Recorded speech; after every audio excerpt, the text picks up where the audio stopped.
warahmatullahi wabarakatuh. Perkenalkan, kami dari kelompok 4 kelas Palembang akan menyampaikan video orientasi. Adapun anggota kelompok dari kelompok kami, saya sendiri, Muhammad Evan dari Program Studi Pendidikan Kimia Universitas Sriwijaya. Perkenalkan, nama saya Rahel Paudiolopis dari Prodi Pendidikan Kimia, Fakultas Keguruan dan Ilmu Pendidikan Universitas Sriwijaya.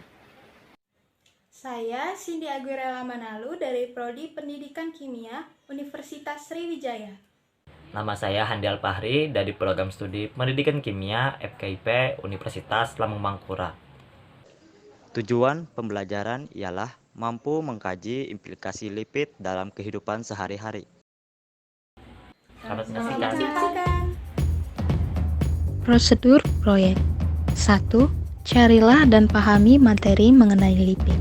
2. Temukan bahan makanan yang mengandung lipid dalam pembuatan proyek ini. 3.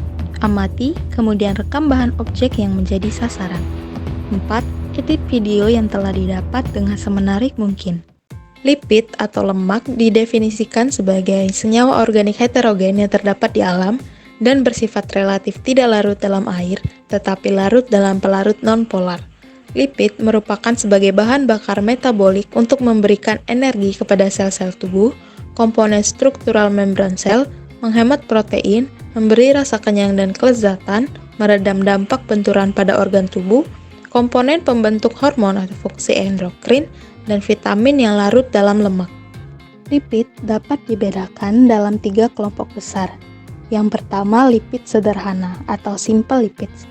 Lipid sederhana merupakan ester gugus asam lemak yang sering juga disebut sebagai gugus asam. Dengan molekul alkohol gliserol, lipid sederhana dapat berbentuk monogliserida, digliserida, atau trigliserida. Trigliserida merupakan lipid yang tersimpan dalam sitoplasma sel-sel adiposa. Yang kedua, lipid kompleks atau kompleks lipids. Lipid kompleks merupakan ester gugus asam lemak dengan molekul alkohol. Lipid kompleks juga berikatan dengan molekul yang lain seperti asam fosfat dan senyawa nitrogen tertentu.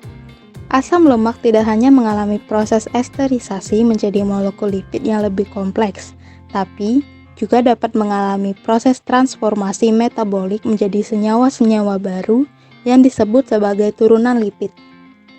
Yang ketiga, turunan lipid atau derived lipid.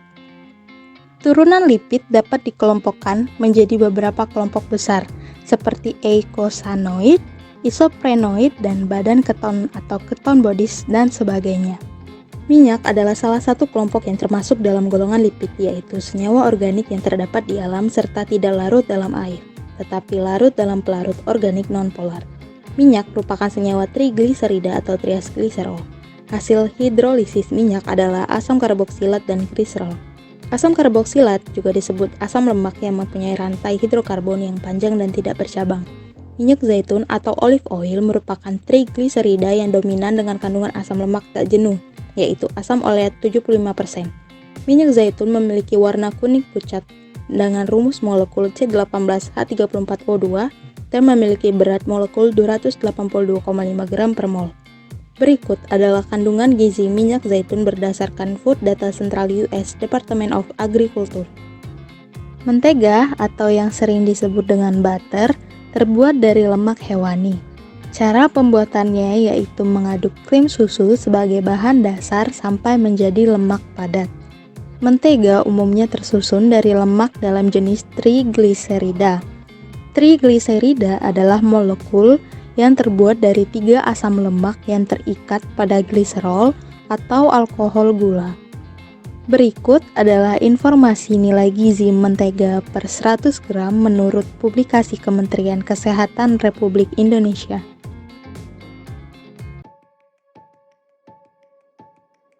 Yaitu uji Salkowski. Uji ini dilakukan untuk mengidentifikasi keberadaan kolesterol. Kolesterol dilautkan dengan kloroform anhidrat, lalu dengan volume yang sama ditambahkan asam sulfat.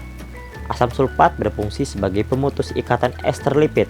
Apabila dalam sampel tersebut terdapat kolesterol, maka lapisan kolesterol di bagian atas menjadi berwarna merah dan asam sulfat terlihat berubah menjadi kuning dengan warna fluorescence hijau. Uji acrolein. Dalam uji ini terjadi dehidrasi gliserol dalam bentuk bebas atau dalam lemak atau minyak menghasilkan aldehid akrilat atau acrolein.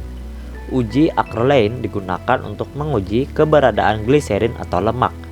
Ketika lemak dipanaskan setelah ditambahkan agen pendehidrasi atau KHSO4 yang akan menarik air, maka bagian gliserol akan terdehidrasi ke dalam bentuk aldehid tidak jenuh atau dikenal sebagai acrolein yang memiliki bau seperti lemak terbakar dan ditandai dengan asap putih. Uji ketidakjenuhan pada lipid. Uji ini digunakan untuk mengetahui asam lemak yang diuji apakah termasuk asam lemak jenuh atau tidak jenuh dengan menggunakan reaksi Iott-Hubble. Pada uji ini, reaksi akan mengoksidasi asam lemak yang mempunyai ikatan rangkap pada molekulnya menjadi berikatan tunggal.